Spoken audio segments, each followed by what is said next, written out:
Hello, I'm Rob O Donoghue from the Environmental Learning Research Centre at Rhodes University.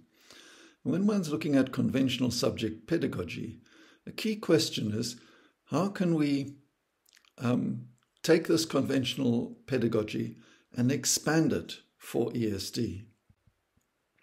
So ESD, I'm going to propose, is an action learning expansion of conventional subject pedagogy.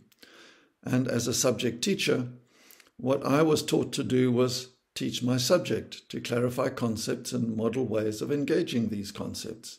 Then, to prepare tasks for the students.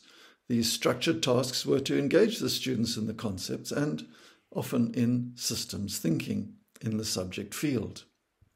And then I'd have to do my assessment, as all good teachers do, the assessment of knowledge and skills acquired. And if we model this using Anne Edwards' four-quadrant model, we can see that it fits in well, but there's this gap that Anne Edwards proposes is an area for much more learner agency to be extended.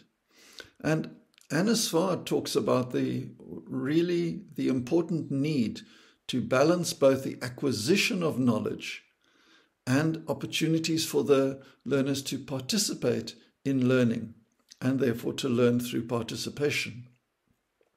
So if we look at this and expand our conventional instructional pedagogy into an action learning framework where we've got a balance of acquisition and participation, then we're going to get an open framework where you can start around leading questions, or you can look at shared concerns, etc. So there's no fixed dynamic of where to start, but as subject teachers, we commonly start around doing ESD by adding in matters of concern and teaching our subject in a more action learning way, which means that we can task the students to find out more about these concerns, and we can get them to work together to use the knowledge that they acquire to work out solutions through a participatory process.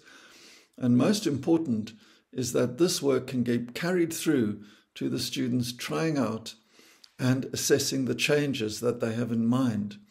So it's not anything that's radically different to good subject teaching, because good subject teaching has always been around relevance to the learner and around the learners being able to see the practical application of the concepts that we teach. So this is the challenge, is to teach in ways that engage, participate, and produce relevant learning.